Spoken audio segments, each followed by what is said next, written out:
Police in Japan have arrested Mark Karpeles, the CEO of a failed Bitcoin company. Mt. Gox was one of the world's largest Bitcoin exchanges until last year. It lost millions worth of Bitcoins, leaving angry investors without their money.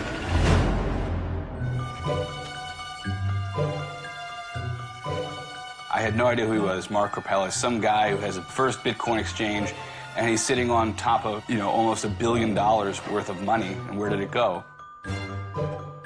Avant de faire parler de lui dans le monde entier, Mark Karpeles a grandi à Dijon. Sa mère nous raconte le parcours de ce génie de l'informatique.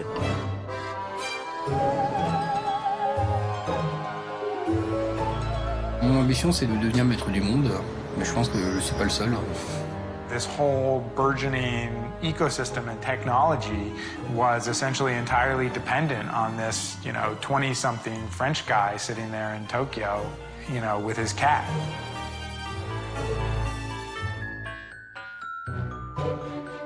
Là, il parle de l'homme qui est aujourd'hui le plus détesté d'Internet. All of a sudden, this website just crashes and burns, seemingly out of nowhere. Alors ça, c'est un bouton d'autodestruction. There were up to 1 million accounts, so there's a hell of a lot of people out there who've got reason to be angry. Donc, il faut activer les 3 éléments dans l'ordre. This is almost more like a Wild West robbery. Et ben...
Just imagine.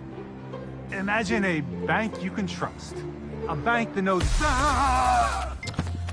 Imagine, above all, a world without banks or bankers. A world in which the governments no longer control their currencies or its value. This new world is a currency. Digital, free, universal, as easy to use as a credit card, but as discreet as cash. And its name is Bitcoin.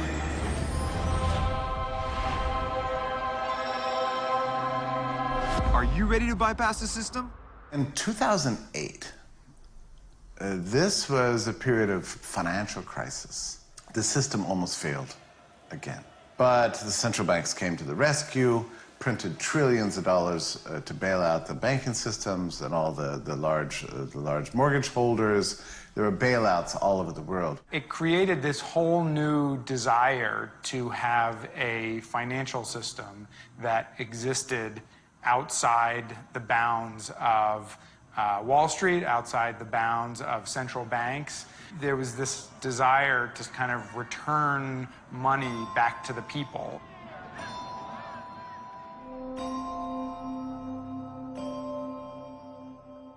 At the time, there was a small group of people that were working on the idea of a new digital money that would be entirely private, be not connected with the government, be global, and purely digital. The immediate reaction to thinking about electronic cash is that it can't be possible, because if it's digital, you can make a copy of it. If I make a copy of it, then aren't there two of them now? Like, it just naturally wants to fit in your brain. And it was 2008 when Satoshi Nakamoto, which is a pseudonym for somebody else, or maybe several people, we still don't know, but came up with this idea of a ledger. a ledger that would belong to everybody, that everybody could see. And there would be a protocol to enter and exit the ledger. And there would be a very carefully scripted algorithm that how many of this new unit called Bitcoin could be created.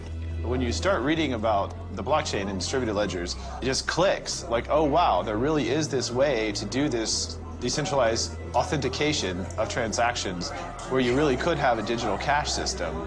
And then it sort of turns on another part of your mind to this whole world of possibilities that weren't possible before. It was very apparent to me early on that it was going to be a big deal. It's alive! It's alive! The very first product that I bought was a pair of pliers. I didn't need pliers, but that was the first thing, and I was in a hurry. So I clicked that, and they said, okay, now scan this code, this QR code. So I scanned it, and send us the money. So I sent it, and they said, your transaction is done.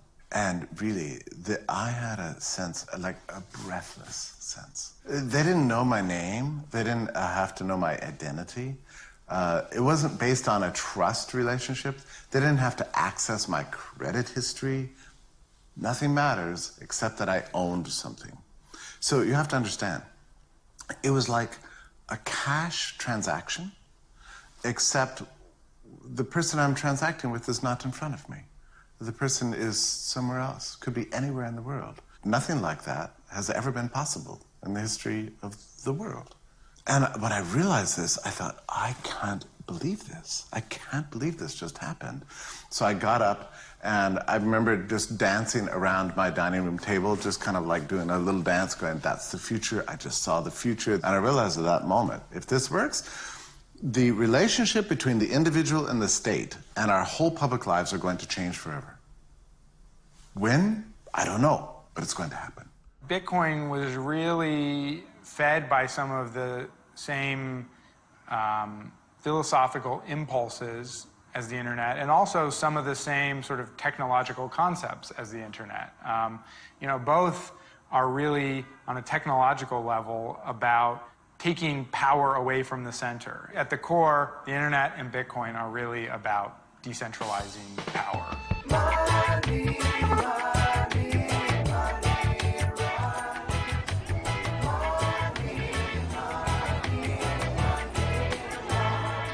Un des slogans du mouvement cyberpunk d'il y a très longtemps, qui imagine un avenir assez sombre, c'est « Information wants to be free ». L'open source, Linux, Internet, et donc Bitcoin ensuite, sont les outils principaux qui peuvent nous permettre d'améliorer le monde et d'apporter un peu plus de véritable liberté aux gens. If you study economics, you realize the more economic freedom people have, the higher their standard of living.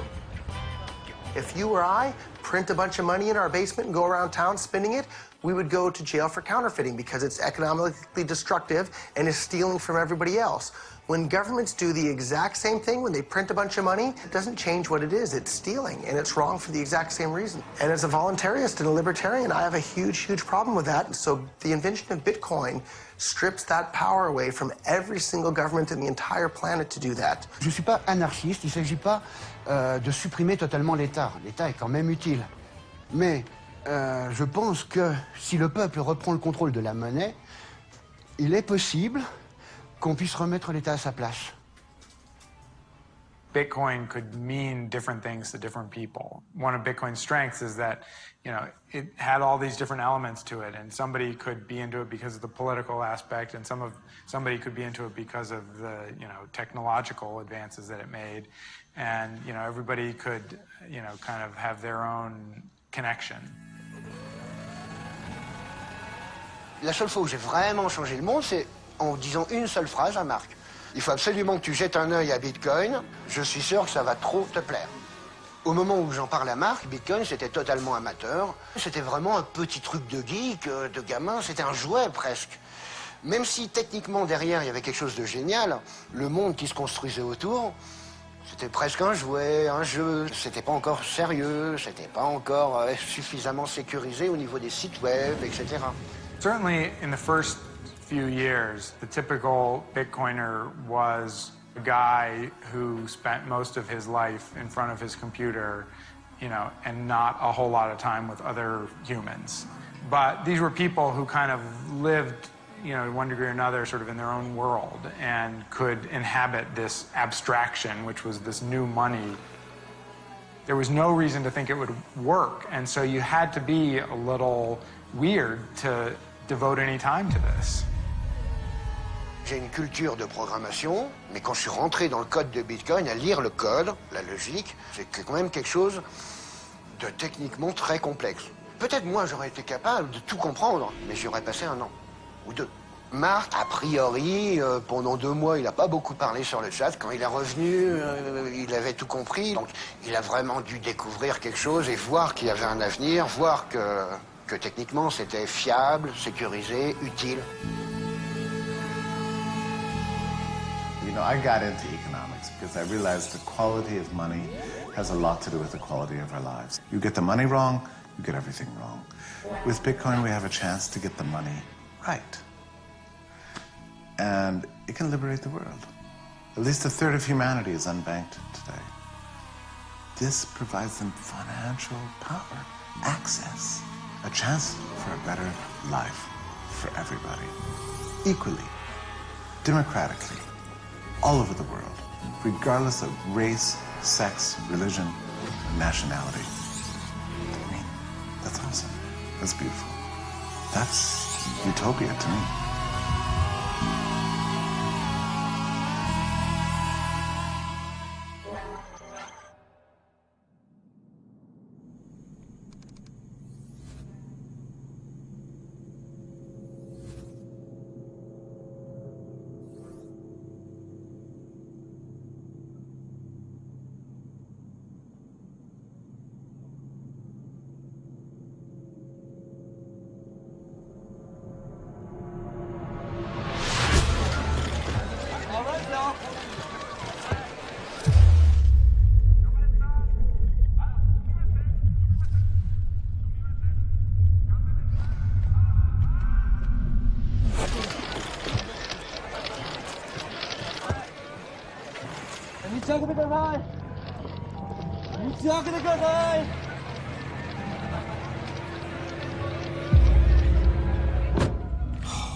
God damn it, that shit itches.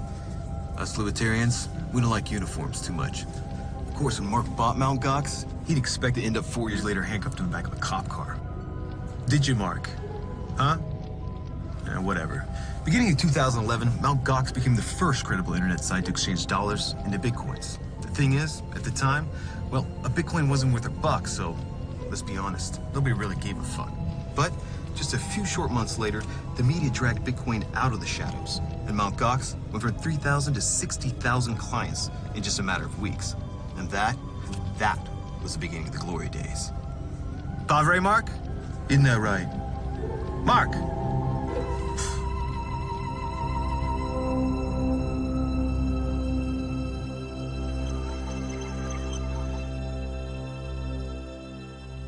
Mt. Gox was the first place where you could turn your fiat currency into Bitcoin. It was the exchange. There wasn't really an alternative. Mt. Gox was the bank of Bitcoin, essentially. They had like 98% of the world's market share. If you think of Bitcoin as being an island, at that time, Mt. Gox was the only bridge to the rest of the economic world.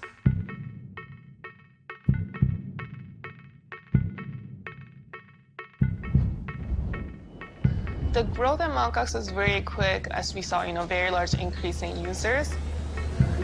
The first few months after I joined, it started changing, and we were getting a lot more structure and actually overseeing a lot of the business side of the company. As time went on and Bitcoins became more valuable, people would leave larger deposits for a longer amount of time in Mt. Gox. So someone might have $10,000 or $15,000 in their account at Mt. Gox and have it there for 2 or 3 months while they were waiting for a good time to trade for Bitcoins. So Mt. Gox became very popular very quickly, became very successful very quickly. Mark was always a believer in Bitcoin, and he really thought that, this could do something, and he really wanted to make the company work. He was always like in front of a computer late at night, early in the morning, and when he'll be in the office for a long time, it seemed like he was always busy and stressed out, but that he was always like doing something and trying to actually make Bitcoin into something very useful in the future because he really believed in it, and he did talk a lot about it. Mt. Gox is like, his I want to say like his baby.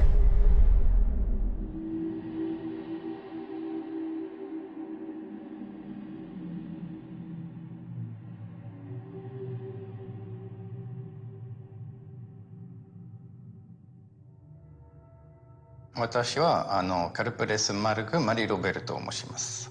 1985年6月1日、フランスのシュノーブという町で、マントゴックスでは代表取締役として勤めてたんですね。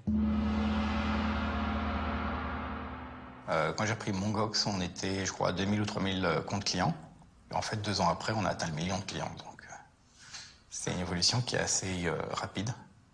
Et je pense pas qu'il aurait été possible à qui que ce soit d'imaginer que ça se serait passé comme ça.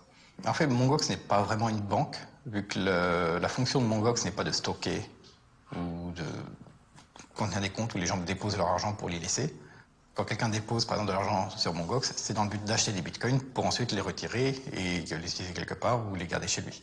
Après, je sais pas exactement comment les clients, eux, voyaient ça. Moi, forcément, au niveau de Mongox, le fait de voir autant de bitcoins stockés, déjà, ça m'empêchait de dormir la nuit. J'ai dû mettre en place tout un système de surveillance. Mt. Gox, I think, was trusted as the place that people could manage their bitcoins, could manage their money. It was the website where everybody wanted to store their bitcoin. It was the most popular place. Once you become the central bank of Bitcoin, basically, you become a target. Any Bitcoin company was a target for hackers. I mean, this was just digital money that was just sitting there. This was kind of the simplest bounty system in the world where, you got the password, you had the money. Certainly Mt. Gox was the biggest of them all, so it was the biggest target. Si je me souviens bien, on était en moins d'$1 début 2011 et en juin, on était monté à $30. Du coup, des nouveaux besoins sont apparus d'un seul coup. Et en l'occurrence, la première solution qui est présentée, c'était de faire des cold wallets qui sont complètement séparés du système. We started using something called a cold wallet, which means that the bitcoins in the wallet can only be accessed using physical means. Donc pour ça, l'idée, c'est d'abord d'acheter un ordinateur au hasard de la boutique, prendre son carton et s'assurer jusqu'à la fin que personne touche à l'intérieur du carton. Il faut aussi une imprimante, s'installer dans une pièce isolée, sortir aussi de l'ordinateur tout ce qui est matériel de communication. On passe à la génération des cold wallets, on met dans une enveloppe scellée. Et après, il y a l'auditeur qui a servi à générer ce cold wallet, qu'il faut le détruire physiquement. That prevented hackers from ever being able to access the cold wallet because they would have had to have access to the physical piece of paper that had the secret written on it to be able to get into that wallet. So bitcoins would initially go into the hot wallet or the main wallet, be kept there for a little while, and it would be eventually sent to the cold wallet. Bravo. Really, that was rich. What Fat Mark forgot to tell you was a lot of that money he made was off guys like himself. Too stoned to go to their dealers. Hey, talking about me? Why should I freeze my ass off in the streets? With a couple of clicks on Silk Road, I can have my shit delivered to my door. Silk Road was this website that was sort of incredibly, you could order drugs as easily as you could order a book from Amazon. The only way that they would purchase drugs and other items on Silk Road was by using Bitcoin. That was the only currency that was accepted. You couldn't pay in dollars, you couldn't pay in euros, you couldn't pay using a Visa card, you had to pay in Bitcoin. No credit card, no trace. He pays in Bitcoin. It's like he was a ghost.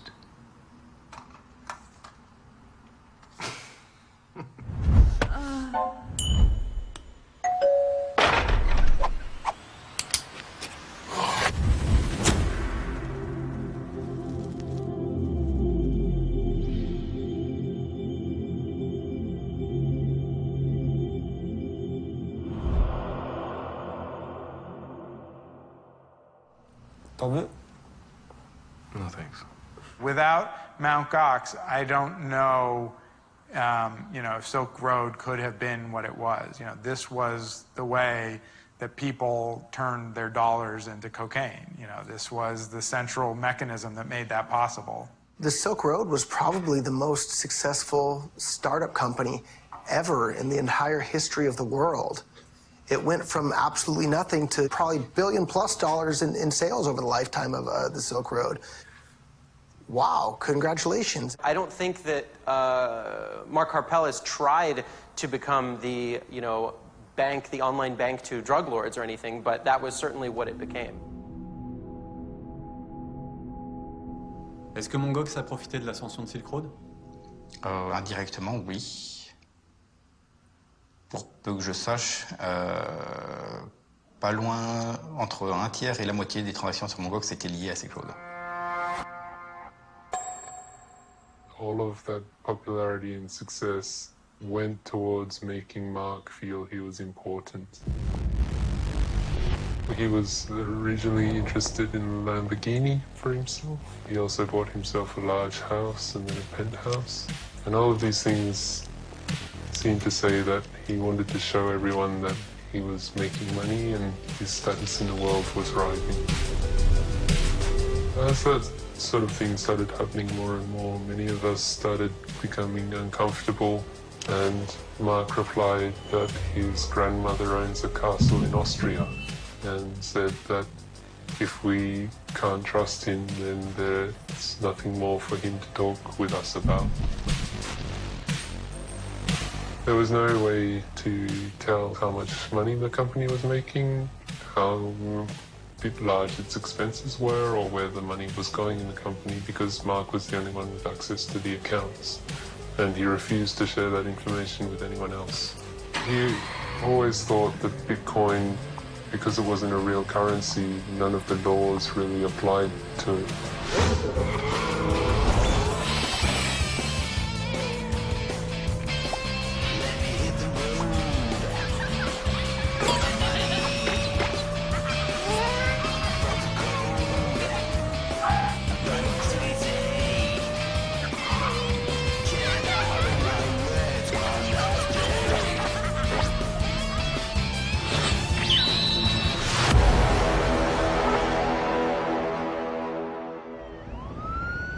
My name is Tigran Gambarian. I'm a special agent with IRS Criminal Investigation. We've been around for almost 100 years, and we go back to the days of organized crime, Al Capone. Of course, I have to put that out there. That was a famous IRS case, We're always on the lookout for emerging currencies or methods of payment that could be used to facilitate crime.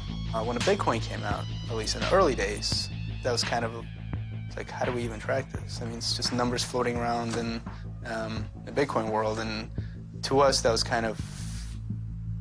it was a hurdle. Well, government was just starting to take notice of Bitcoin, and like with a lot of new technology, it's unclear how the law applies to it. No one really cared that much until the Silk Road, because you had people selling drugs and telling Chuck Schumer you can't do anything about it. All he can do is kind of cry about it on the Senate floor. So they started looking for ways to regulate it and how to make a statement. Heroin, opium, cannabis, ecstasy, psychedelics, stimulants. They're all listed in the light of day. It's unbelievable. And it's all hidden because they don't use dollars. They use this surrogate currency. I think it was in the spring of 2013 that the Financial Crimes Enforcement Network put out a one-page regulation, just like one page, and they faxed it to everybody. They said if you're going to be exchanging dollars for Bitcoin and back again, you have to have a license. Getting this money, these licenses, costs more than $100,000 because you have to give a license in every single state, and it's a terrible regulation.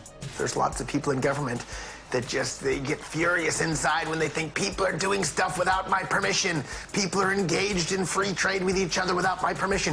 People are smoking or growing plants without my permission. They get angry and they want to steal money from other people in the form of taxes and then use that stolen money to lock those people that are growing plants without their permission and lock them in a cage, or people that have a white powder that makes them feel happy. They have to lock those people in a cage. This is madness. This is craziness. Just because it's a new emerging technology doesn't change the fact that you're still dealing with money, and there's still potential for criminals to use your services. And the reason that there are these laws is to prevent that.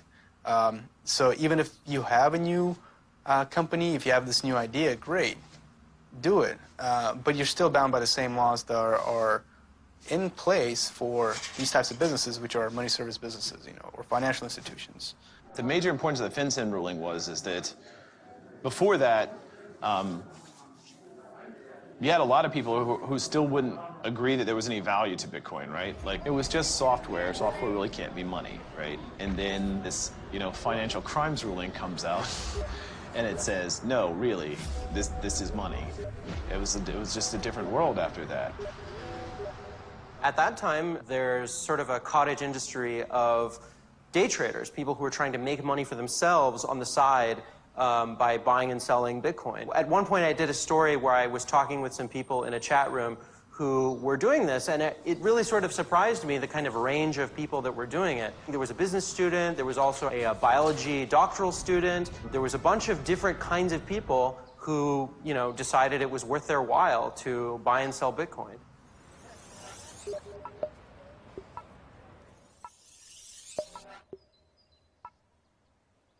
That's when real Silicon Valley firms, Andreessen Horowitz, Union Square Ventures in New York, started to make their first investments in this space.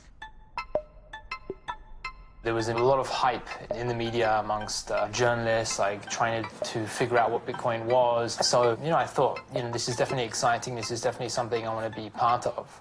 And since Mt. Gox was the largest player in the world, I thought, you know, what a great opportunity to get involved you know, with that Bitcoin movement at the time. For creatives, this is a dream come true. You have a company that's ostensibly flush with money, who has a huge customer base in a market that's just beginning to explode, has no brand, really. Everything needs to be updated. I mean, this is a dream come true. It was just heaven. It was actually quite exciting to be a part of this. When I spoke to people in Japan and abroad that we were working on the Gox account and working with Bitcoin, everyone was just fascinated. It was really amazing how much interest there was from outside, you know, from these major VCs and hedge fund guys and high net worth individuals in New York, China, all around the world, interested in doing business with us, not necessarily investing in the company, but buying a shit ton of Bitcoin. It was, let's make something that's fucking amazing, that everyone is going to look at and say, well, this is the exchange that we're going to put our faith in. The first thing that we did, we decided that any press communications that came in should go through me. We all agreed on that. I come in second day, like 9 a.m., first thing, walk in the door, and there is Mark sitting on that blue ball being interviewed by, I think it was Reuters. And I just walked in and said, what the fuck is going on? What's going on in here? What are you doing? And I said, oh, Mark is being interviewed by Reuters. We just discussed this, like, not even 24 hours ago. And of course that ended up backfiring spectacularly. That was the first time I'd seen Mark, was the picture of him on the ball. And immediately I looked at the whole aesthetic of this larger gentleman sitting on this ball and thinking, this is not putting forth a message of trust in us. We would try to explain to him, you know, Mark, don't bring your pizza into this meeting with this important customer, or Mark, stop playing with the robot now, you know, it's time to do some work, and he would just ignore you and keep playing with his toy. There was no CTO, there was no COO, it was just Mark at the top, and then pretty much everyone else. It was like the widest, shortest pyramid ever. Pas forcément évident de gérer une société avec plein de personnes différentes qui ont chacun comment dire, leurs atouts, etc. Leur manière aussi de comprendre les autres et de communiquer. Moi-même étant pas forcément très doué pour communiquer avec les gens, j'ai essayé de voir comment les gens communiquent entre eux, et c'est extrêmement compliqué. Donc, pour être manager, c'est pas évident, quoi. Non, c'est pas évident du tout. Gérer des humains, C'est beaucoup plus compliqué que de gérer des serveurs. Franchement. My first, official full-time day at Mt. Gox was quite interesting as well. I remember arriving, and then it was sort of one of the executives just plonked a bunch of papers on my desk and said, okay, we're involved in like several sort of legal issues right now. Can you like read these documents and summarize them for us? And at the time I remember thinking, legal issues, number one, and number two, like, shouldn't this be given to the lawyer? People crying, people not knowing what's going on, people backstabbing in there, people who would come and go, the guy with the big swirly scarf around, these stories about Neil throwing stuff at the walls and shouting matches, and all of the stuff that was going on there. Every day it's like, you walk in there, you're like, I can't believe, like this. Oh, that's, we banned that phrase. We just thought this is the cream on the top. That chaos, we just thought, no one's going to keep their job here. I felt eventually we'll just be replaced. They'll grow so big, they'll need a global agency to handle everything that they're doing, but this will be a great story. Ignorance is bliss. A bliss so complete it makes you forget your obligations. Obligations like, you know, compliance with U.S. government regulations. I need that chair, buddy. Excuse me. Just a few weeks after the new laws were passed in the States, the government seized $5 million from Mt. Gox's accounts. Now, in and of itself, not a big deal for a company of this size. But little did they know, shit was about to get a whole lot worse.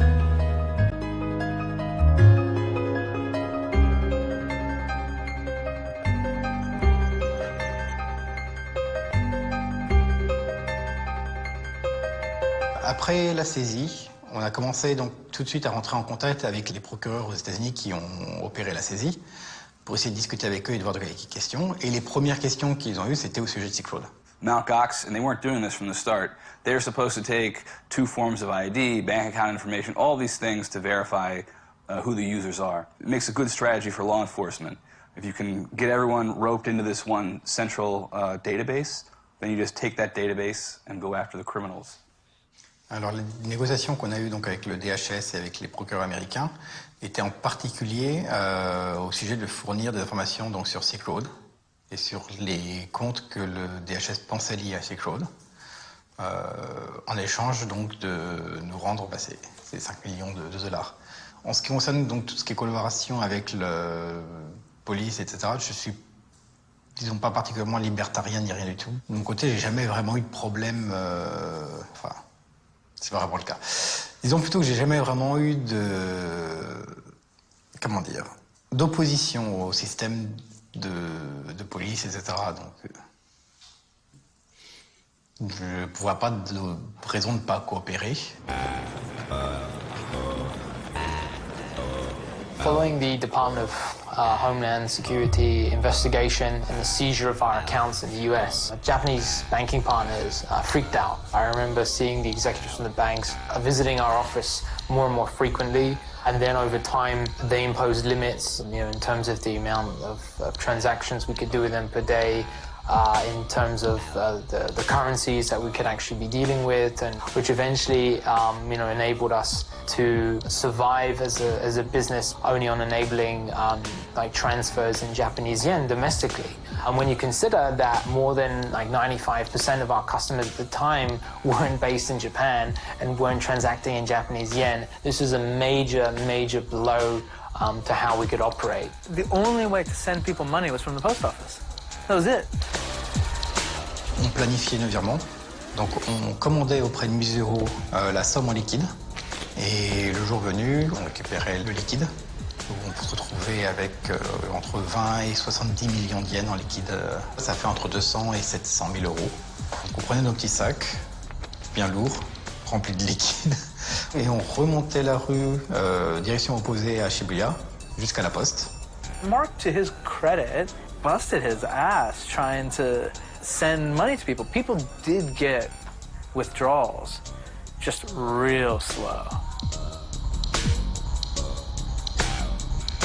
We wanted to communicate and say the banks are screwing us, but we couldn't say that, right? Because then the bank could easily just shut down all of our accounts and we would be screwed. We wouldn't have any banking partner in Japan. Our hands were kind of tied in many situations where we wanted to communicate. I was concerned when there started being fiat withdrawal delays at Mt. Gox, so I agreed to make a video for them, and I wrote the words myself. I read my own script, and I chose my words very, very carefully.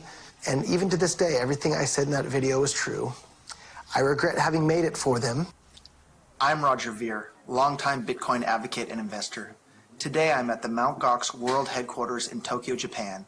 I had a nice chat with Mt. Gox CEO Mark Karpeles about their current situation. I saw that he had over $100 million US in their bank account.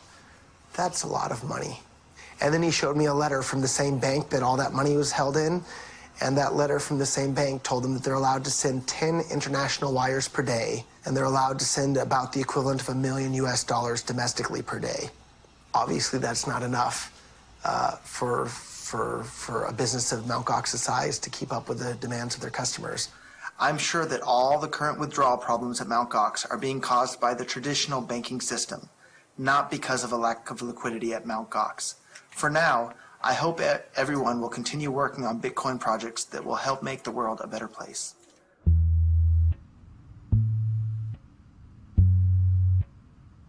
I discovered Bitcoin in 2013. In April 2013, the market for Bitcoin just went crazy. It went from $20 to $240 within a space of 2 weeks.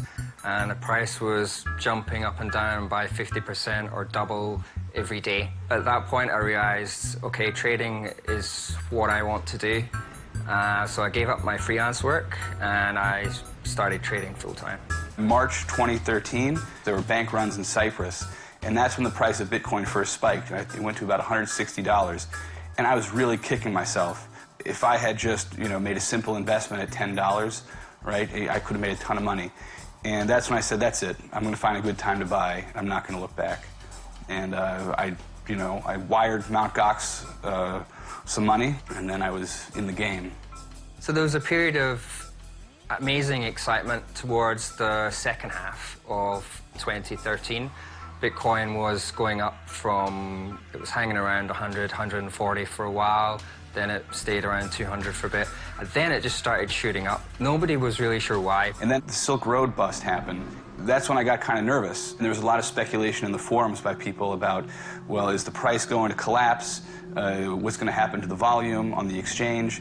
And I think some people started selling. This was, I believe, the end of October. And I just held. And sure enough, when November happened, when November 1st hit, the price started to go up. And that whole month of November, it didn't stop. And I had held the whole time, and I just kept holding. I put my money on Mt. Gox to do some trading, and quickly realized that I had no idea what the hell the market was doing, and I shouldn't be trading.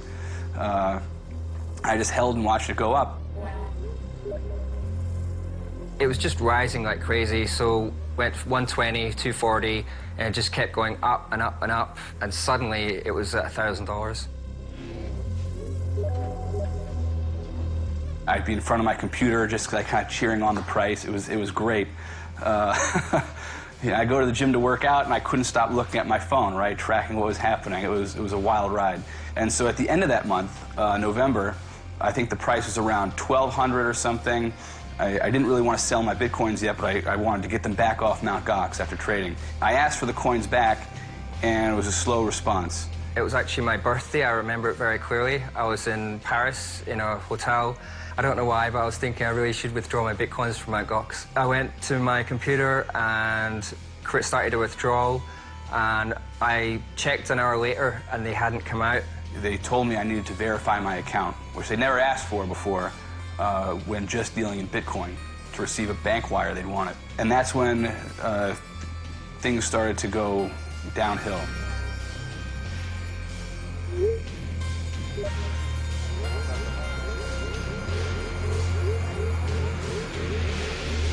Customers were getting angrier and angrier. Sometimes, even myself, I would be given transferred calls, from people who would just shout at and insult me on the phone. And that's when I started to look for, an exit or a way out, because I realized that things were going to get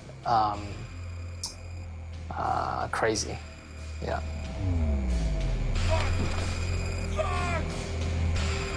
Up until early 2014, Mark had been able to say, I can't get dollars or yen through to you because of these limits that they're imposing on me. But once people couldn't take their Bitcoins out, that pointed to a much more fundamental problem, because if he had the Bitcoins, he could have sent them immediately. And a couple of days later, I woke up and I already knew I had to go there. I think my mind had decided while I was asleep, you must go to Japan. There was a snowstorm that day in Tokyo. There was literally an igloo on the street of Mt. Gox. It was freezing. I went down there. The street was almost empty.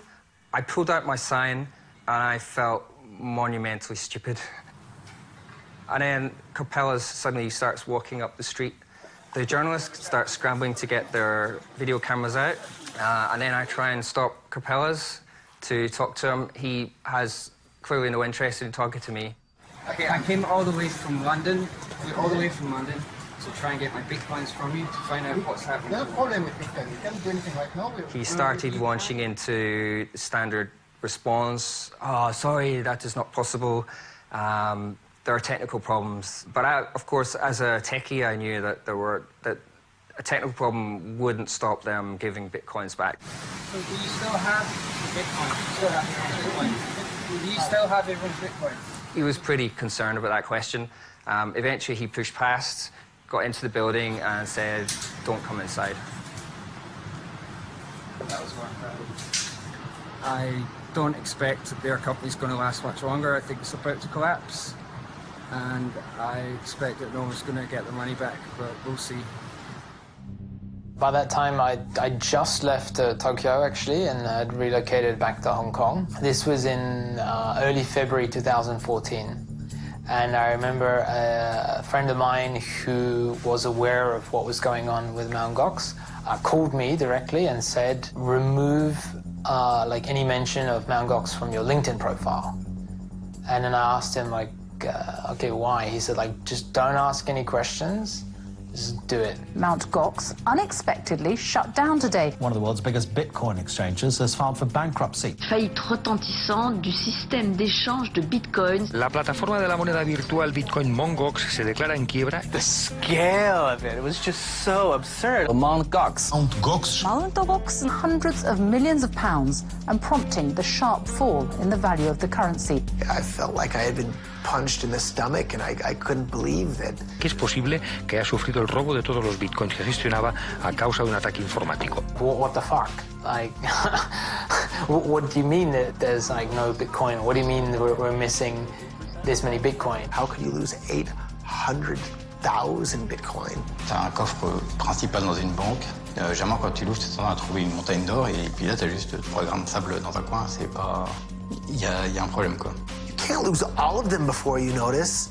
That just seemed absolutely insane. If he had said, like, oh, we lost a few $1 million, like, you lost a few $1 million? Are you kidding me? Now, tell someone that you just lost, like, $800 million. $1 billion. Like, at the peak, it was $1 billion, isn't well over it now, and see how they react.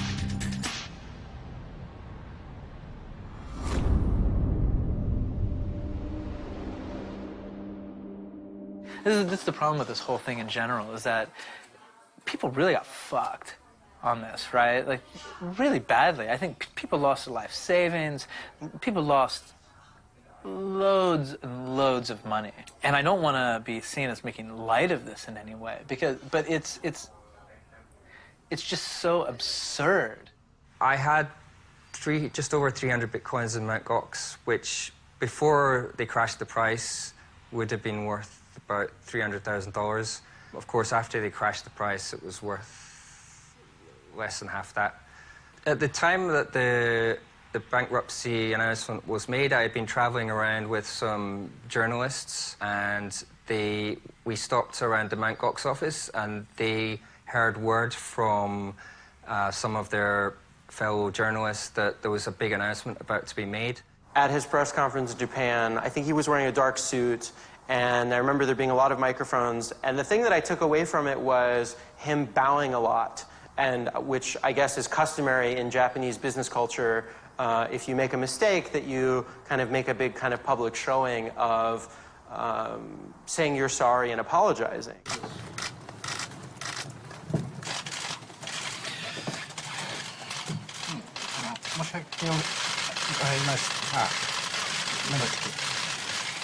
Sur le moment, l'émotion ne me permettait pas de prononcer le moindre mot.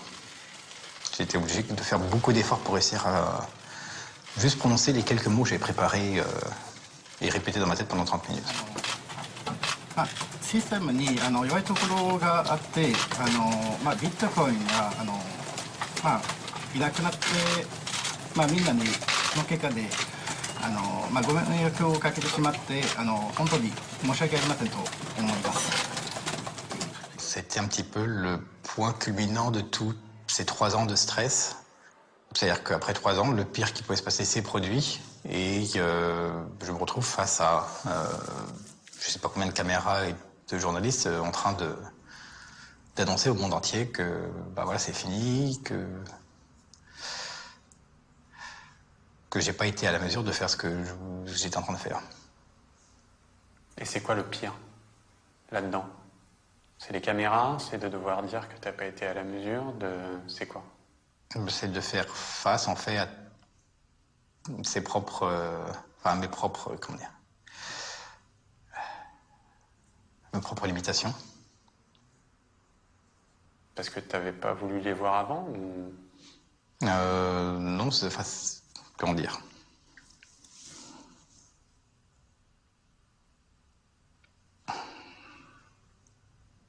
Je sais pas exactement comment... Mais... These people really want to know what happened. Like, what's the real story behind it?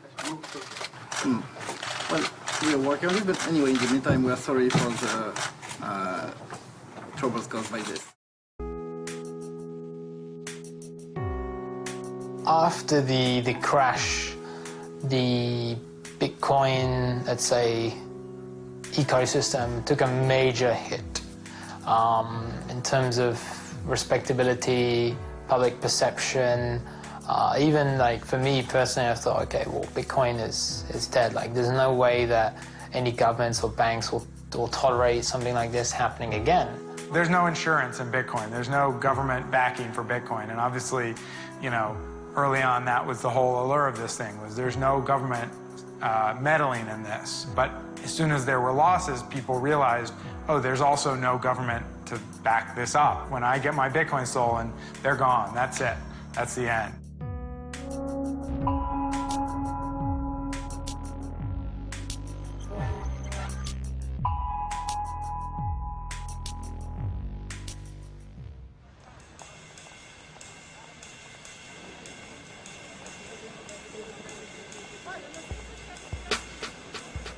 During the first half of 2014, a lot of people started investigating this and seeing if there was anything that could be done. Well, there are probably 2 reasons for why it can be really hard to trace Bitcoin, despite it being inherently traceable.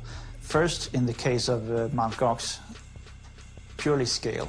Mt. Gox had an immense number of Bitcoin addresses. It's too large for a human to easily see because there's just so much information to take in. The other problem is that if you deposit a Bitcoin to a service like Mt. Gox, and if you withdraw that Bitcoin later, it's not necessarily the same Bitcoin. You might have gotten a different Bitcoin deposited by some other customer. As a result, when a Bitcoin is deposited to one of these places, you can't follow the trail of that particular Bitcoin. I think a lot of people at that point just suspected that someone in Mt. Gox had stolen it. Simply because there was no way to know one way or the other. I think the best clue of what happened to those Bitcoins is that Mark was able to find 200,000 of them after it was reported that they were missing. How many people in the history of this world could actually claim that they had accidentally misplaced $200 million? It doesn't chime. What is wrong with this guy? You found it under your mattress? Like, what are you doing? You're a person who is supposed to be running a company. You're a person who's supposed to have experience in security. You're a person who's supposed to be very knowledgeable about Bitcoin. It was baffling to understand, like, how you could just lose that much money and then just find it again magically after the fact. Is this PG-13 language I can only use here, or people were really pissed at him, and people hated him? I always felt that he didn't really get the gravity of the situation. It was just terrifying to read what was going on. こんにちは。今日はうちの特製のアップルパイの作り方を説明します。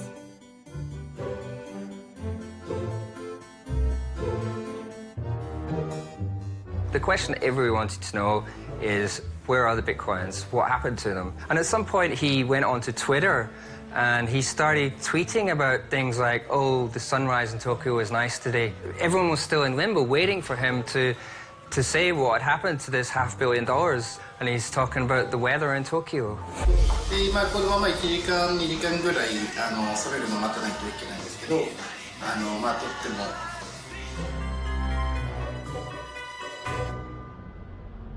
I had been working at the law firm. This guy came to us who was a former Mt. Gox employee, Nils Arderstad. He had a lot of information about Mt. Gox, so he was very interesting to us because he could give us a lot of insight. And if Mark had done something criminal, he was going to, be a good source to help us learn about it and help us prove it. And so he had this story about Mark giving him a death threat. I went with him. I walked with him back to the Mt. Gox office. I kind of looked around with him. But I believed his story. I did. And he seemed credible. There was some woman from some Bitcoin company who died, right? She was in Singapore. I think she fell off a building. And there was rumors online that maybe that was somehow connected. I went and had my apartment, my hotel room moved from like the 10th floor to the 2nd floor in case I had to get out easy. It was kind of scary. But yeah, most people speculated that he was a total thief or a crook. And actually, it was really hard to escape that thought. Someone with that amount of money and, has a lot to protect, and you hear a story like this, it's believable. And of course, a lot of people speculate.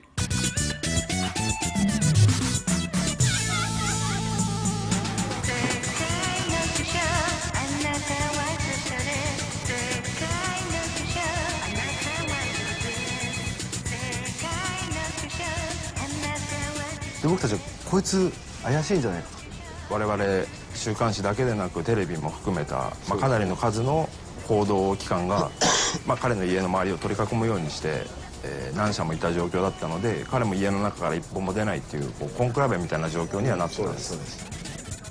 To protect your anonymity, we will reenact this interview. So, do you prefer to be a woman or a man? A man will be fine. ビットコインというのは一般の読者にとってはなんだか難しくてよくわからない事件でした。彼が外国人であること、太っていること、服装がちょっとだらしないことなど全部含めてキャラクターがあったということは事実です。メディアとしてはとても表現しやすい人物だったと。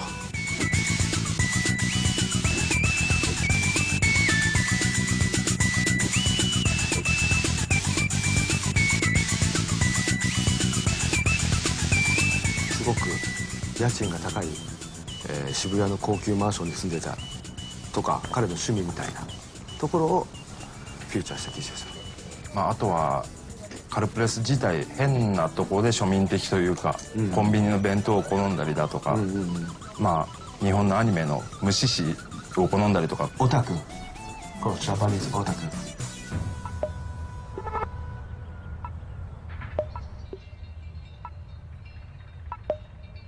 Oh, ben regardez, potiron bébé. Je peux faire glisser, là? Ah oui, bien sûr, je vous dis, il n'y a vraiment rien de secret. Bon, on parle de nos chats, on parle un peu de deux, trois choses, mais vraiment rien, il n'y a rien de secret, quoi. Il y a même pas grand-chose, il n'y a même rien d'intime. Nous avons une correspondance à base de photos de chats absolument incroyables. Oui, il y a les photos de Tibane, il y a tout. Donc là, c'est le nouvel appartement. Puis il y a Julia aussi. Il y a Tibane et il y a Julia. Julia? C'est l'autre chatte. C'est un autre chat. Puis je lui avais envoyé aussi la recette des flûtes fribourgeoises. avec des photos et différents stades de préparation de la flûte fribourgeoise. Voilà. Et qu'est-ce que vous avez pensé la première fois que vous avez appris cette musique? Première chose que j'ai pensé, qu'est-ce que Robert a à faire là-dedans? Marc a à faire là-dedans. Et puis après ça, en creusant, j'ai découvert que mon fils était en fait le PDG de MT Gox.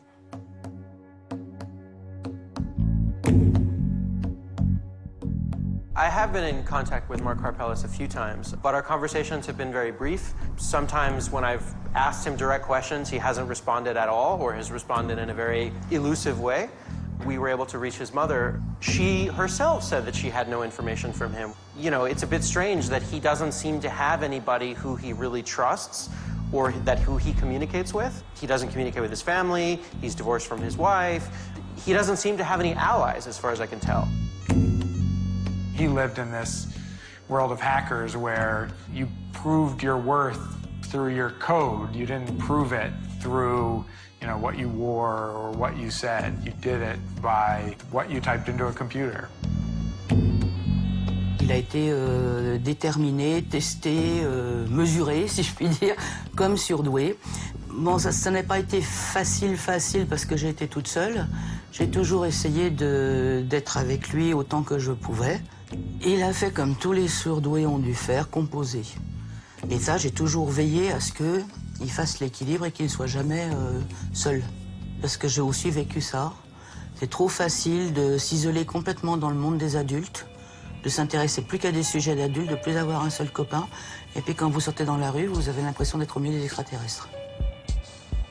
Parce que vous êtes tellement pris dans un sujet et un seul, tellement développé dans ce sujet, que le reste finit par ne plus exister. 3 or 4 times his wife came to the office crying and begging Mark to spend time with his son.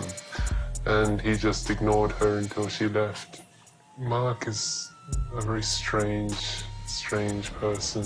It's easy to believe that maybe he has some sort of mental illness, Asperger's, or some other social disability.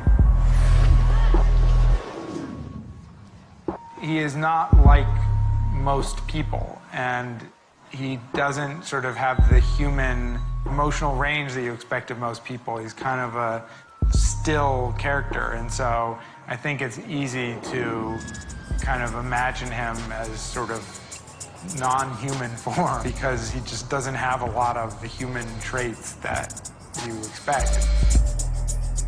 Il a conscience de ne pas réagir aux conventions sociales comme on s'attend de lui et du coup, il s'adapte en conséquence. T'es jamais sûr si c'est lui qui joue un peu un rôle ou si c'est réellement sa manière à lui de répondre à cette situation. Je connais moins bien Marc que je ne connais Robert, je dirais. Robert, c'est le petit garçon que j'ai élevé. Et Marc est un homme complet, fait, marié, divorcé, père de famille. Donc en fait, il a fait un peu comme on faisait jadis au Japon, justement, de changer de prénom quand il s'est marié. Quand il est passé à ce qu'on pourrait appeler l'âge adulte. He moved to Japan seemingly because he was just interested in sort of the Japanese culture. For some reason, he just sort of fell down this rabbit hole of being interested in Japan and wanting to live in Japan and really took to that.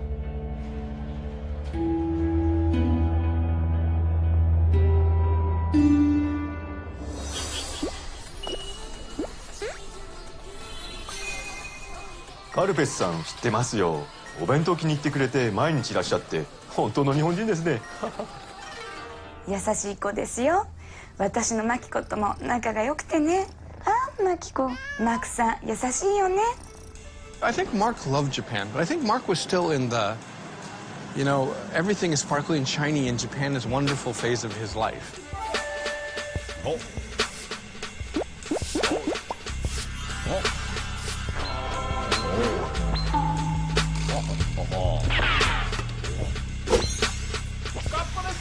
I mean, this is a guy who used to leave his computer on a park bench, right? And was amazed that people in Japan would bring it back. Not everyone is so kind. But I don't think he saw what was coming. I think that one of the facts is that because he's not Japanese, and he doesn't have a lot of street sense, I don't think he actually anticipated that I'm going to be grabbed for the failure of this company and be put in jail. And that's a hell of a wake-up call.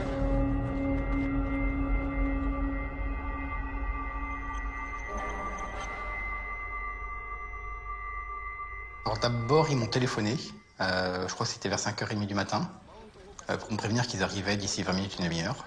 Donc je leur ai dit de prendre leur temps, le temps que je me douche. Puis donc j'ai eu je sais pas combien de policiers qui sont entrés dans la maison, qui ont commencé à prendre des photos à droite à gauche, et ils m'ont lu donc un mandat d'arrestation. Authorities in Tokyo arrested Mark Karpeles for allegedly falsifying financial records in the Mt. Gox computer system by $1 million in 2013. D'accord, donc on t'accuse d'avoir créé $1 million dans la base de données qui était factice.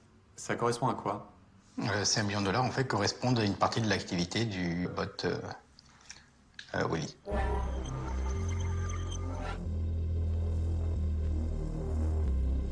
警察の審査が始まる前に一部の人たちがウィリーボットというのを見つけて審査リポートを書いたんです。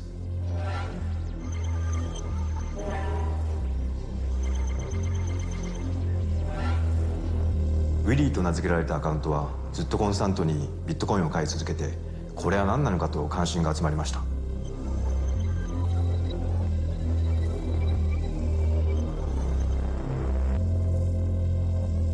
このウィリーボットというアカウントがビットコインがどんどんなくなったことの主犯だと僕も考えていますし、警察も考えています。一番の問題はこのウィリーボットが誰のアカウントだったということ。実はマークしかこのウィリーボットにアクセスできる権限がなかった。警察がこれに気づいたのがマークを犯人だとする決め手でした。 Yes, indeed, there's strong evidence that this was indeed a bot running at Mt. Gox and doing these trades. And furthermore, he was running without any real money backing it. So definitely fraudulent. This was clearly a very interesting phenomenon, a very suspicious phenomenon, and a strong candidate for what could have happened to the bitcoins. But if you look at the later parts of Willy, in 2014, it suddenly flips around, and instead of fraudulently buying lots and lots of bitcoins, it seems to be just selling them back to the same Bitcoin market and roughly the same amount that it initially bought. It would sort of cancel each other out, or at the very least, it made us think that maybe this isn't the whole answer. Maybe there's something else. 650万のビットコインがなくなった責任はマークにあります。彼が逮捕されないことはありえないでしょう。I think it makes for a very gratifying villain in this case. He's slightly odd and quirky. He seems out of place, as here's this normal, socially awkward geek that runs one of the biggest Bitcoin companies ever, should be swimming in money. And of course it makes for a great story if he is also some sort of a master villain that steals all the Bitcoin and makes everyone think someone else did it. So yeah, I think he just makes sense from a narrative point of view that paint him as the villain. It makes perfect sense for a detective story, but maybe not in reality.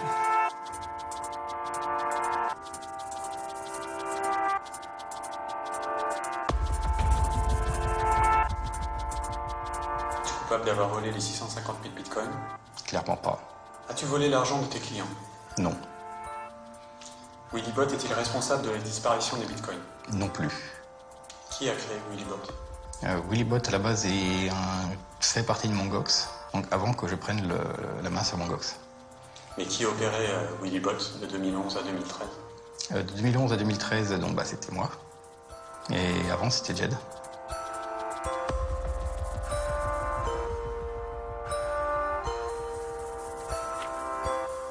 You know, Japan is a wonderful place.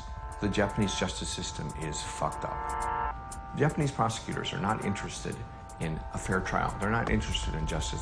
So Karpeles' mistake may have been that he believed the system is about justice. No, it's about finding someone to take the blame and getting them convicted, and then moving on. The police thought that if they arrest him on some charges, that he would confess. But he didn't confess. And thus they kept rearresting him and rearresting him. He still didn't confess. And I think by the time this whole trial is gone over, you still won't know what happened to the missing bitcoins. And that's what really everybody cares about. それに私どもがいろいろ調査した限りでも、なくなったビットコインと今回の起訴とは無関係であると。我々冒頭で申し上げた通り、これが犯罪だということはもちろん一切認めていません。Obviously, Mark Karpeles has been arrested for one charge and for one another and for one another. Is it something common in the Japanese system? 新しいクレームというか、嫌疑を追加していくことはよくあることです。If bitcoins had not disappeared, Mark wouldn't have been arrested, right? それはそうじゃないですか。To me, it looked like the authorities just wanted to get rid of this thing, right? And in Japan, there's something like a 99.7% conviction rate because they arrest you and you'll go to jail and then you'll plea bargain, right? You just accept it. And that's what happened to Mark. He was pre-trial detainee for months.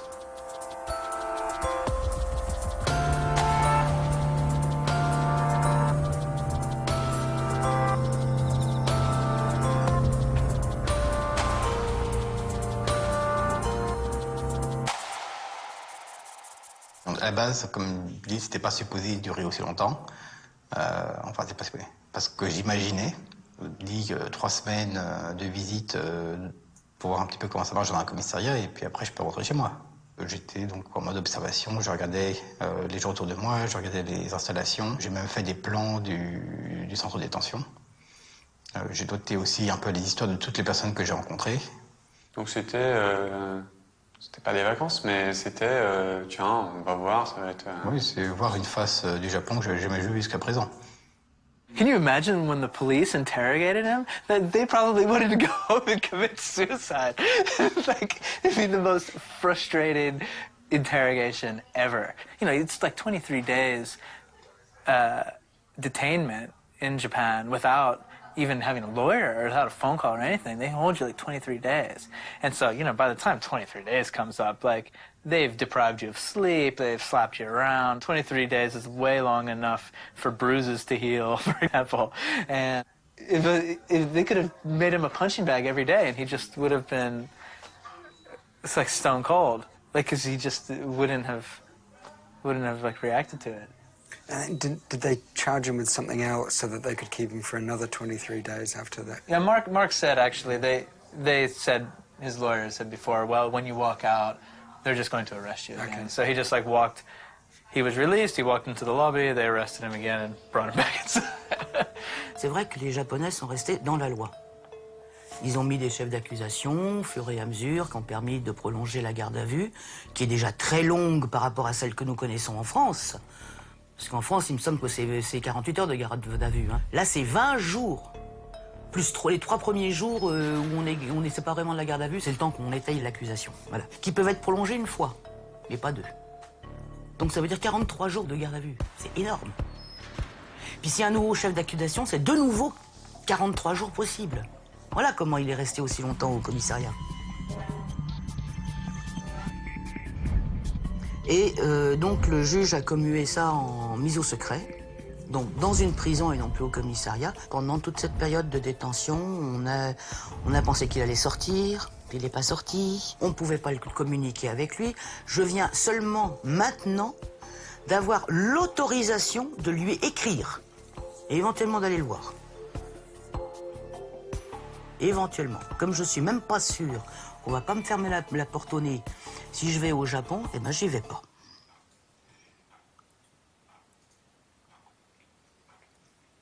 De toute façon, je sais pas très bien ce que je ferai.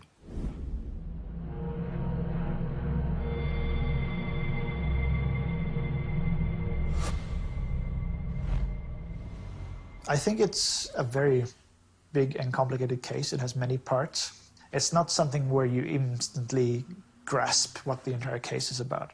To some extent, it might be the same for the police, in that the case is so big and complicated that you'd forgive them for going for something that looks a bit easier first. Like Mark Karpeles is being accused of embezzlement and misappropriation. And to the police, these are probably the first things that you would find that you might actually be able to prosecute him for, because other parts of the case, like the missing bitcoins, are so big and huge that you would have to invest large resources into investigating them, and you might never find a crime. It might not be who you thought it was, for example, and then that amount of time would be wasted. So from their point of view, you would go for the low-hanging fruit first. 日本の検察は一般的に何を訴えるかっていうのを決めるのは検察官なんですね。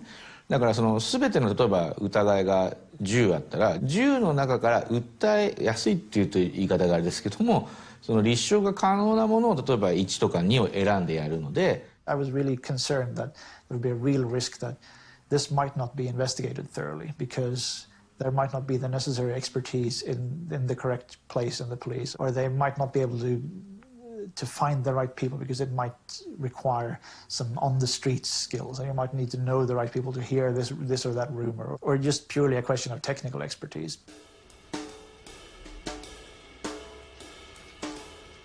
That's when we sort of decided that we have to look at the blockchain, we have to try and match it, even though it's a huge amount of data, we have to try to attack it somehow. If indeed all the money had been stolen at once, it should have been very easy to discover the transactions through which it moved. The problem was that there was no such single transaction.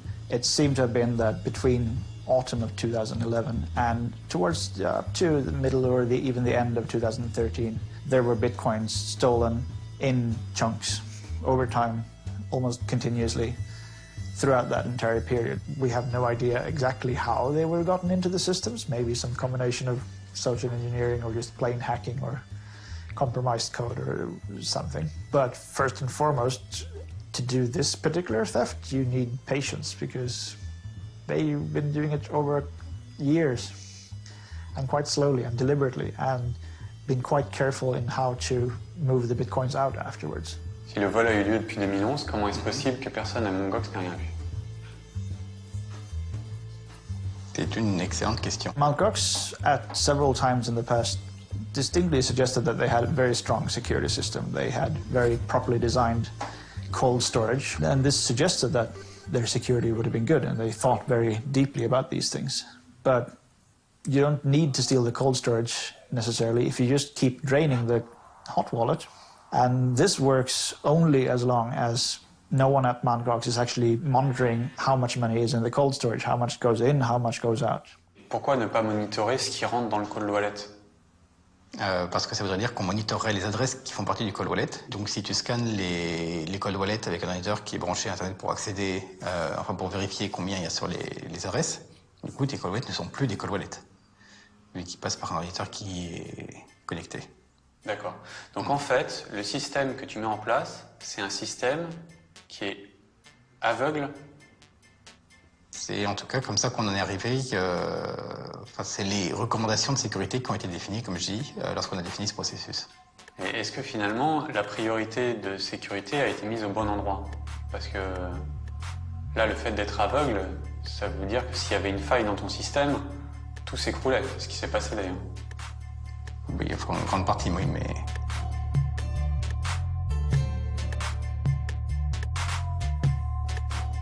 If these people are to be caught, then it'll be because they made some mistake of how they used Bitcoin or who they sent it to or something like that. If they did it flawlessly, then there's a good chance they might never be found. Even if they find the person who's responsible for the collapse of Mt. Gox and the missing funds and the bankruptcy, that doesn't necessarily mean that Mark will go free. The system doesn't want to lose face. They see something clearly went wrong. Someone has to pay some kind of price. So I think right now they're at this point where they're trying to figure out, well, what are we going to do about this? They're buying time. I think they're still trying to build their case. やはりマルクがなかなか普通では計り知れないぐらいの才能の持ち主であるので、彼がこのデジタル技術を使って何をするかわからないじゃないかと、そういう畏怖感を持たれていて、そうであるがゆえにですね、新しい証拠を作るんじゃないかとか、でその部分でやっぱりもしかするとこういうふうに長期化しているのかもしれないなという気は我々はしています。今一番僕らが不便感じているのは、検察側からマウントボックスのデータを開示受けた時に僕らの手の中に分析できる人がいないっていうことですね。一番ベストの分析をしうる人っていうのはマルクですから。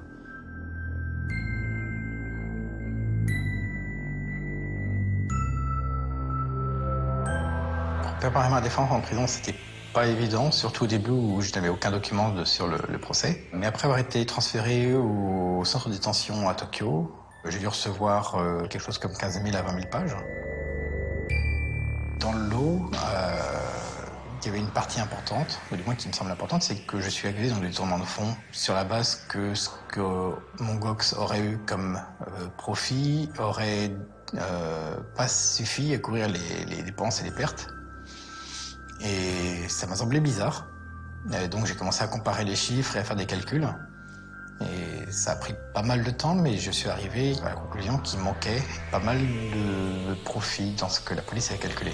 僕らがこう差し入れをしているのほか入れている方眼紙っていうのかな、紙に書いてあるペーパーベースの数字を全部手で計算して、全部カリキュレートしてですね、それをグラフにしてですね、一生懸命自分をディフェンスするためのいろんな分析を紙を何枚もこうして大量の計算して僕らに送ってくれてます。 Comme outil, tout ce que j'avais, c'était une calculatrice que j'ai réussi à commander dans le centre de détention. Ils ont failli d'ailleurs me donner à la place un Soloban. Un boulier? Oui. Ils t'ont donné un boulier pour faire Non, ils ont failli.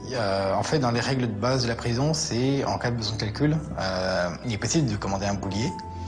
Sauf que, a priori, je ne sais pas si c'est récent ou pas, mais il était devenu possible de commander une calculatrice et non un boulier. Donc je suis parti avec la calculatrice au final. C'est mieux.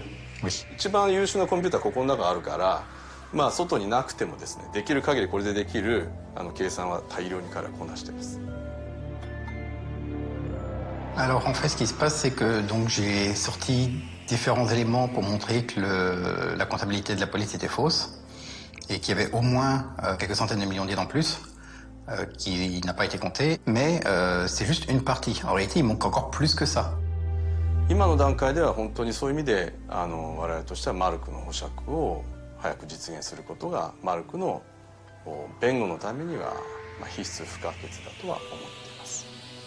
Pour que les procureurs puissent gagner de façon sûre, il leur faut que j'ai été capable de me défendre. Et pour que j'ai été capable de me défendre, il faut qu'il n'ait pas fait obstruction à ma défense. En l'occurrence, effectivement, mon GOX, ça c'est des millions de transactions, c'est un volume de données énorme. Quelque chose qui n'est clairement pas traitable à la main. Et donc, le fait que les procureurs refusent, par exemple, de me donner l'accès à un ordinateur, pourrait vouloir dire simplement qu'ils m'ont empêché de me défendre correctement. Et auquel cas, l'affaire peut être refaite de zéro. Et ça pourrait les embêter. ビットコイン取引所マウントボックスの元社長マルク・カルプレス被告は今日午後東京拘置所から保釈されました。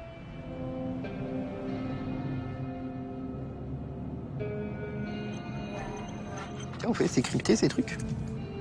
Non, ça. Donc c'est-à-dire que n'importe qui avec un récepteur radio peut savoir ce qu'on dit? Je sans doute. Alors là, pour le coup, j'en sais rien du tout. Oui, bah, clairement. Hein. De toute façon, je ne serai pas vraiment libre tant que le procès ne sera pas fini. On va dire que pour l'instant, je préfère éviter de débarquer dans un parc ou dans des lieux publics où je risque d'être reconnu. Au moins jusqu'à ce que j'ai récupéré un peu de force. Parce que j'ai toujours mon os cassé qui est en train de se refaire là. Et ma blessure qui n'est pas encore entièrement soignée. Mais... Qu'est-ce qui t'est arrivé?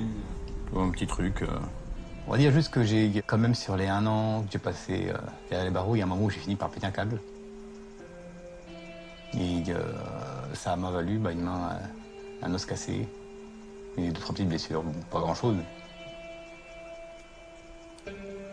En gros, j'ai pu tester qui était le plus fort entre mon poing et une porte en acier. Et mon poing a perdu.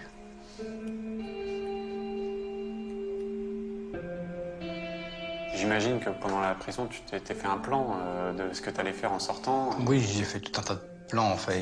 J'avais entre autres un plan d'acheter un vieux bus et de le réaménager en une sorte de camping-car géant avec des panneaux solaires. Et le problème, c'est qu'en fait, vu que je suis libéré sous caution, j'ai une obligation de vivre à une adresse précise et de notifier la cour si je déménage ou si par exemple je pars en vacances.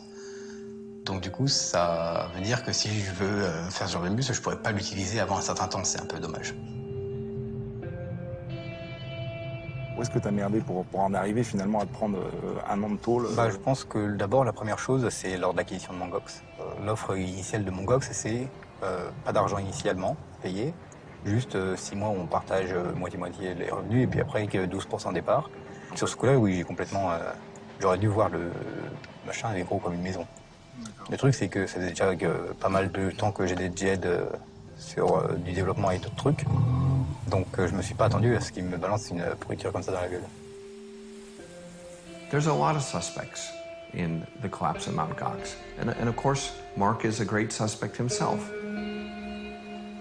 However, if you're trying to figure out what happened to this company, where did the money go, where are the missing Bitcoins, I'm just suggesting that there's a lot of people that we would look at. I don't think the police have contacted them, honestly, because it's a pain in the ass.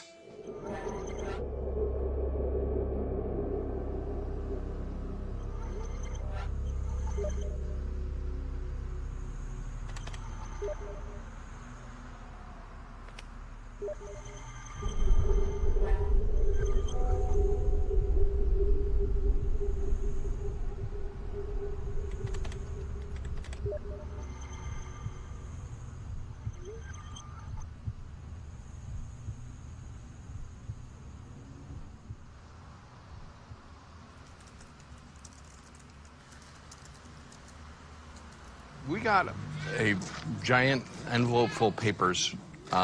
Looked like it had been sent from close to where the police headquarters were, of all these documents relating to Mt. Gox and the buyout and the takeover. And amongst those documents, which was probably like 400 pages, was this back and forth between Mark and Jed, the original owner of Mt. Gox, in which basically Jed is saying, oh, I forgot to tell you that we're missing about 80,000 Bitcoins.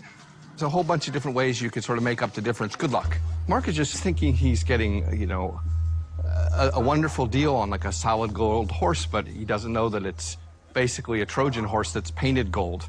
L'offre était vraiment intéressante et il m'a semblé être une mauvaise idée d'enquêter plus et de perdre du temps et de risquer de perdre cette offre. Et du coup, je l'ai directement accepté sans me renseigner et savoir qu'est-ce qui motivait réellement le fait qu'on me propose de reprendre mon Gox sans avoir rien payé de base, enfin avec des conditions qui étaient quand même extrêmement intéressantes. In English, we usually say a fall guy. Someone to take the heat, someone to take the rap. A fall guy, a sacrificial lamb. I mean, there's many ways you could say it. It's like, oh, I got this company. It's really indebted. If I don't get myself out of this hole, it could be a real problem. Oh, but here's this guy who wants it. So if he signs up and takes it on, he takes on all the debt too. So it's all Mark's problem. We have tried to reach Jed McCaleb several times. Nobody seems to be able to find Jed. And we know that he's alive, hopefully.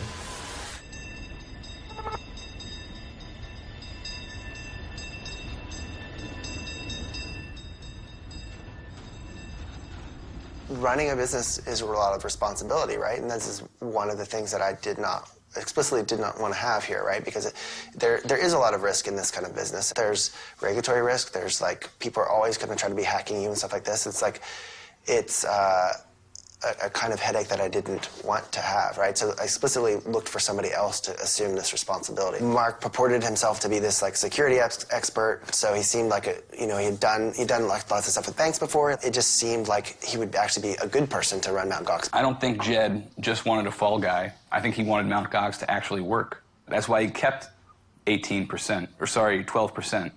If he just wanted a fall guy, he just sold the whole thing off. Jed wanted some benefit without all the risk. That's what it was.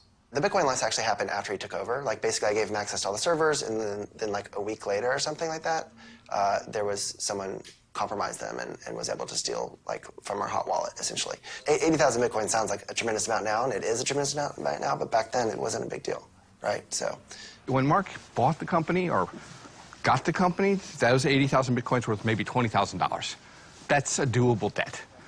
But 2 months later, when the price of Bitcoin surged up, that is an $800,000 debt.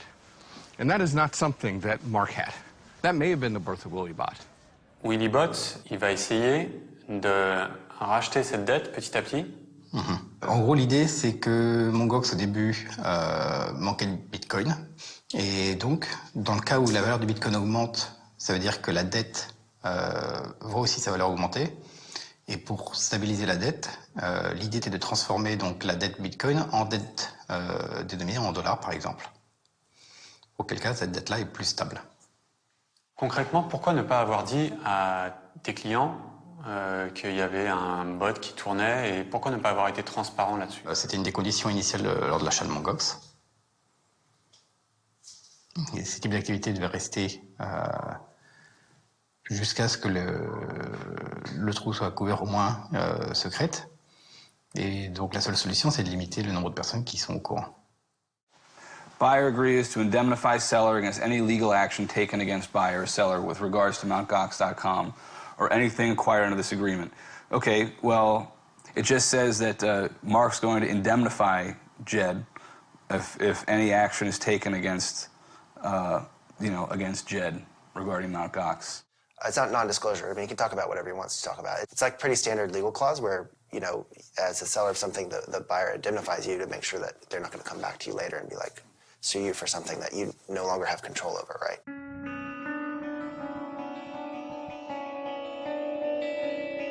Jed had some real experience in the technology world, running things, building things, and I think that gave him a sense of his own limitations. Run by anyone competent, it would be $1 billion business. Like, he totally just screwed it up, right? Mark had done projects, he'd done real work, but I don't think he had come up against his own limitations.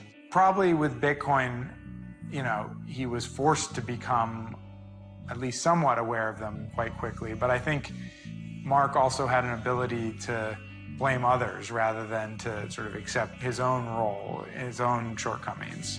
Some people are good at running a business, some people are good at coding, some people are good at writing, people have different strengths, right? And it's unfair to expect someone to be able to do all of it, but it's not unfair to realize where your weaknesses are and try to find people that can help you fill in the gaps, right? And I think that's part of being successful is knowing where you need help and you should get people to come help you with, right? Mark knew, he learned, I think, pretty quickly in the first few months that it was a lemon and what the problems were, and that his passengers in the car, right, the customers, he didn't tell them about those problems, and they ended up getting hurt. À partir du moment où ces conséquences, tu te rends compte qu'elles ne te concernent plus toi seulement, mais qu'elles concernent des milliers d'utilisateurs, est-ce que tu te dis pas que quelque part t'es pas fait pour ce boulot? Des moments effectivement où je dois me dire ça. Problème, une fois que j'ai commencé, je me vois dans une situation où je ne peux pas facilement descendre en marche. C'est-à-dire que mon GOX est lancé, on est dans une situation où il y a des bitcoins qui ont été volés. On est obligé de faire comme on peut pour que ça tienne. Il y a une partie du fonctionnement dont on ne peut pas parler ouvertement. Et cela fait que donc amener quelqu'un de nouveau pour prendre les choses en main, c'est pas vraiment quelque chose de possible. Quand tu dis on ne peut pas en parler ouvertement, c'est pas on. Oui, c'est moi, c'est. C'est toi tout seul. Tu peux même pas en parler à tes employés? En final, j'en ai parlé à peu près à personne. Donc ce secret des 80 000, pour toi, c'est de là de tout vient? C'est une partie de ce qui a fait que je suis resté ficelé à cette position. Est-ce que le fait de ne pas monitorer les bitcoins a quelque chose à voir avec le fait de vouloir cacher cette dette initiale à tes employés? C'est possible, je ne me souviens plus exactement, mais c'est possible. Il faut que tu me répondes. Ça date.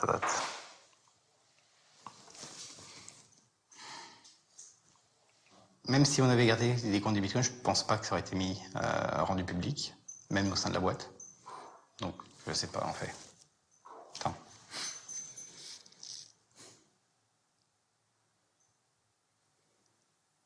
Est-ce que tu crées un système aveugle pour pas avoir à dire à tout le monde qu'il manque des bitcoins? Je sais pas si c'est conscient ou inconscient, mais c'est fort possible.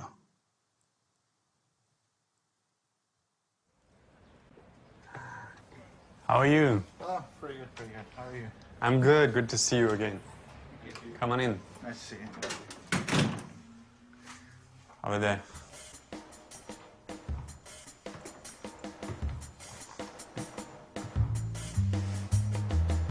Mt. Gox may have been the most high-profile and devastating incident of its kind when it came crashing down in early 2014, declaring that hundreds of thousands of customer bitcoins worth nearly $500 million had gone missing. And now it's finally time to find out how deep the rabbit hole goes. At least 865,000 bitcoins were lost on the Bitcoin side due to the numerous thefts and incidents over the years.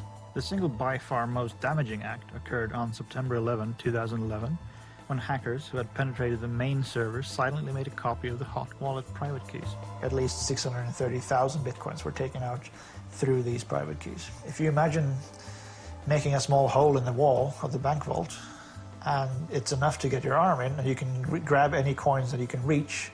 What happened was that throughout Mt. Gox's history over the next few years, enough funds passed through this hole, or within reach of the hackers, that they were able to take all of it until there was literally nothing left. The typical pattern is that the coins are sent from the compromised private keys, and they're sent from those addresses into a new address controlled by the thief.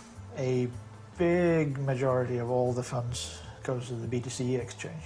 Not only is it funded with coins stolen from Mt. Gox, but also coins stolen from other exchanges. As seen in the corner of the graph, other thefts flow into the same network of money laundering. There's stolen coins from Bitcoinica, there's stolen coins from Bitfloor, all moving into the same group. It's possible to connect a lot of this activity to accounts, but of course the hard part would be to then connect that to an actual real-life person, and more to the point, being able to do something with that information. That's not the job of an independent analyst like me. All I can do is dig up the forensic evidence that I can, and then I pass that information along to people who might be able to make a difference with it. Did your investigation have been related to the Mt. Gox case? I can't really talk about that right now. It's a hacker group with a connected money laundering. What is your personal view on the Mt. Gox case, and especially the potential theft of 650,000 bitcoins? I can't talk about that. And all signs point to Russia as far as I'm concerned. Do you think we'll ever find the guys who've done this? I can't talk about that. So what did you know that it didn't tell us? Who shot JFK?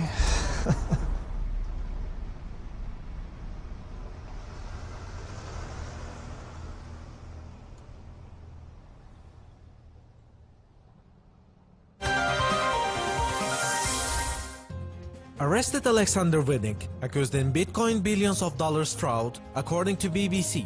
A 38-year-old co-owner of the BTC exchange was arrested in Greece. Vinnik is accused of more than $4 billion laundering. It is known that he had been charged with 21 counts, including laundering stolen funds from MTGOX. No public comments have been received from Alexander Vinnik.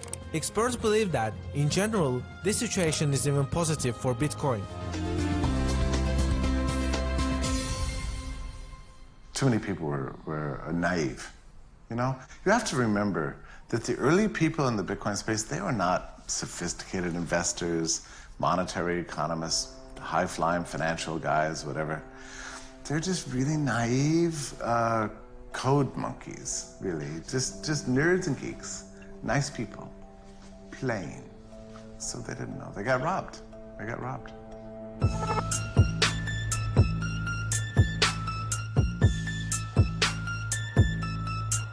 There are companies that do business in Bitcoin. They have conferences, they have meetings, they wear suits. They exist, I think, in the way that any other tech startup exists. And lots of companies are trying to figure out how to integrate Bitcoin into their operations.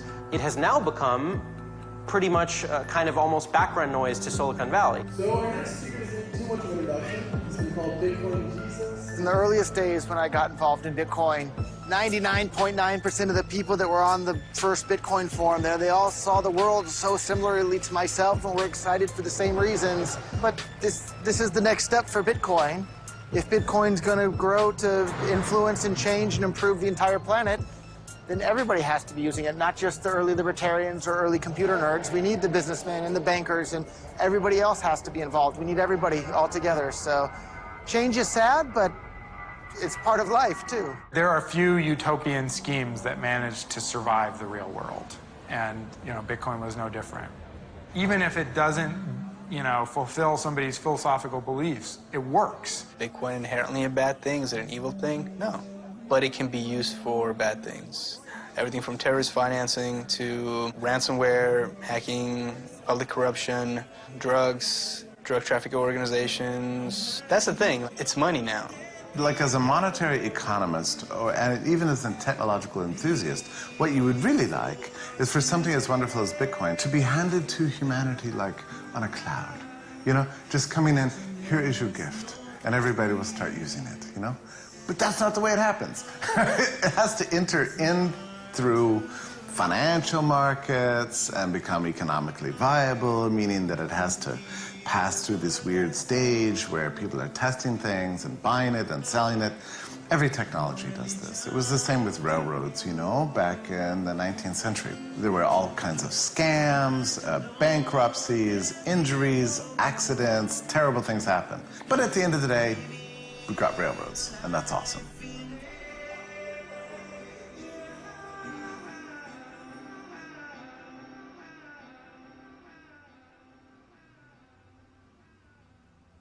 Mark Karpeles, who is almost like a theoretical physicist put in charge of, landing a man on the moon, probably not the right man for the job. I mean, it must be frustrating to be Mark and have once been one of the most influential people in the world of Bitcoin, have access to a huge amount of money, and now be here in Japan in limbo, accused of crimes he didn't really commit. His reputation destroyed, no money, certainly not the missing 500,000 Bitcoins. Lots of people angry with him. And he's just the guy who got in a little bit over his head. Well, at first, I wanted to find him and punch him in the face for losing the money, like everyone. And then, I talked to him, and I realized he didn't steal the money. And I said, okay, well, let's just not be so angry at him. And it'd be very difficult to be Mark Karpeles and have to face the press after losing everyone's money. I probably would just never go online again if it were me.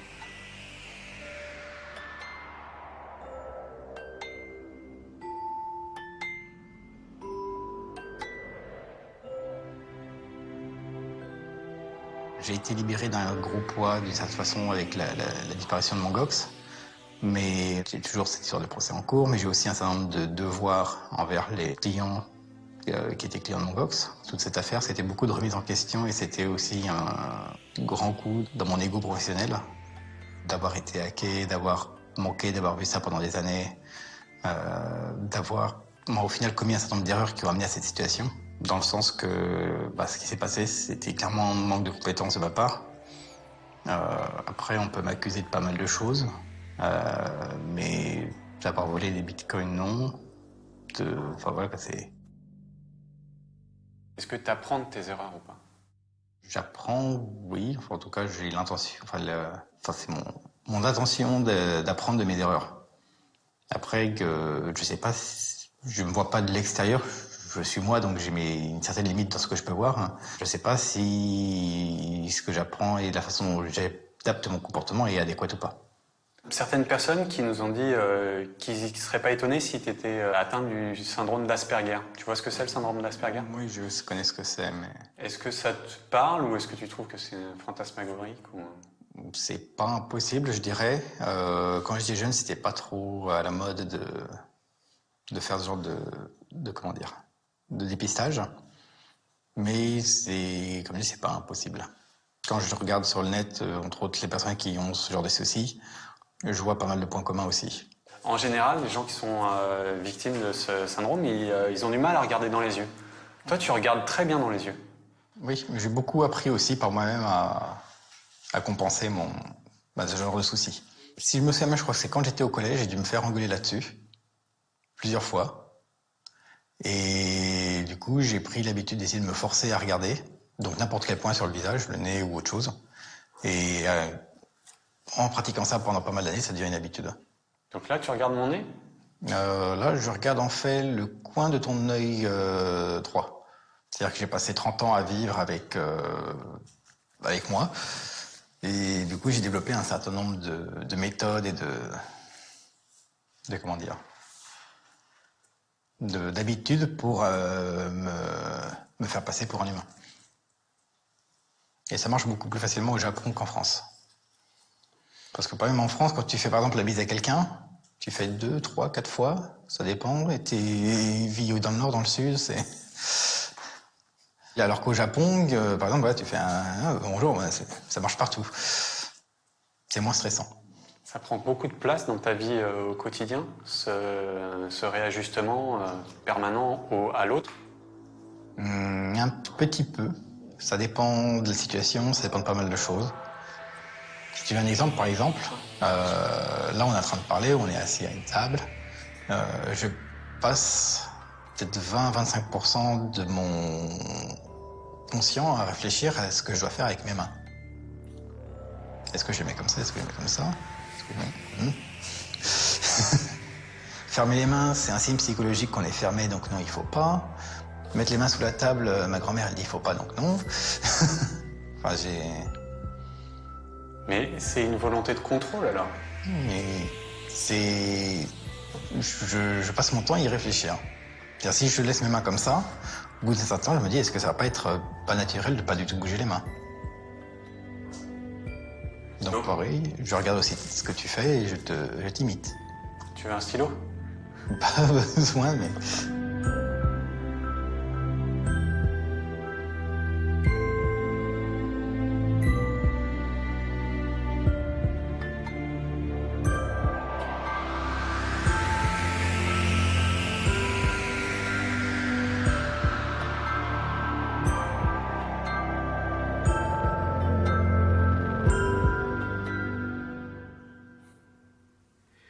What's the moral of this story, Greg?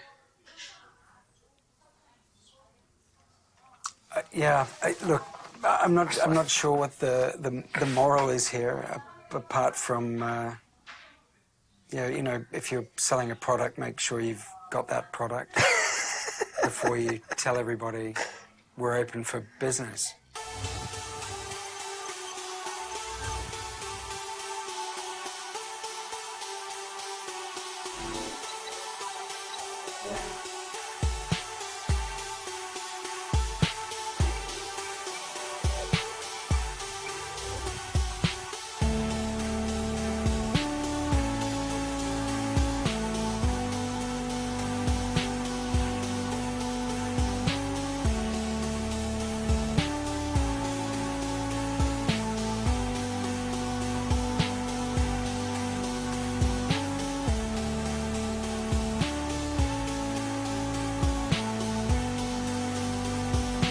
Est-ce que tu veux toujours devenir maître du monde? Oui, ça toujours, c'est toujours dans ma liste. C'est un peu plus bas pour l'instant, j'ai d'autres priorités, mais c'est toujours là. I was born from 3.54 megahertz as I look across the soul. Oh, motherboard, by your side I always feel at home. Buy my celluloid, just money in the store. Grab a big ticket, check that it won't be illustrated. It's a new world, epilogue, and play with stock when you're sure. One super wide show, man, hacks in the cash flow. Hold down, check the rate, guess. You better wait, you're too greedy, losing your soul. She does always be your goal. Full of cons, expensive bet you buy a house or a limo. Try to ride, but don't forget, it could finish in limbo.